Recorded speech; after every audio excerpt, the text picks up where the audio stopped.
حضور فرمانے لگے اب اس نے تیسرے سے پوچھا کہ میں اگر دنیا سے جاؤں گا تو میرے ساتھ کیا کرے گا؟ تو اس نے کہا میں جب تیری جان نکلنے کا وقت آئے گا تو تیری آسانی کے لیے تیرے سرانے کھڑا ہو جاؤں گا،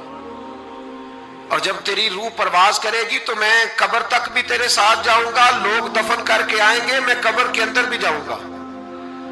اور جب پل صراط پہ تو گزرنے لگے گا اس وقت بھی میں تجھے حفاظت سے گزارنے کی کوشش کروں گا، اور جب میزان عمل پر اعمال تلیں گے اس وقت بھی میں تیرے ساتھ کھڑا رہوں گا اور تیری سفارش کروں گا تاکہ تو صحیح طریقے سے اعمال تل جائے۔ اور وہ بھائی کہنے لگا میرے بھائی جب تجھے شدید پیاس لگے گی تو تیرے لیے پانی کا بندوبست کرنے کی کوشش کروں گا، تو میرا بھائی ہے، میں تجھے تنہا نہیں چھوڑوں گا، اتنی دیر تیرے ساتھ رہوں گا جب تک تو جنت میں داخل نہیں ہو۔